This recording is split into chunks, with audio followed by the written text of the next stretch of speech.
হরিনামের পরিণাম। ভবানী প্রসাদ মজুমদার। আমার পাখি আজব পাখি, করবে হরিনাম, দেখে যান গো বাবু মশাই 100 টাকা দাম। এই ছেলেরা চুপ করে থাক, করিস নে সরগোল, বলতো পাখি বল একবার, বল হরি বল। সত্যি পাখি বল হরি বল, বলেই দিল জোরে। বংশীবাবু 100 টাকা নিলেন খাঁচা ধরে।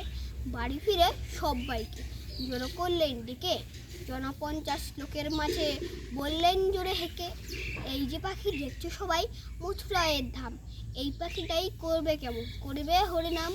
এই ছেলেরা চুপ করে থাক, করিস নি সরগোল, বলতো পাখি বল একবার, বল হরি বল। পাখি কিছুই বলে না তো, চুপটি করে থাকে। বংশীবাবু রেগে মেগে বলেন তখন তাকে, এত করে সাচ্ছি তোকে, পারলো কি তোর দর, দোহাই পাখি বল হরি বল, নইলে খাবি চর।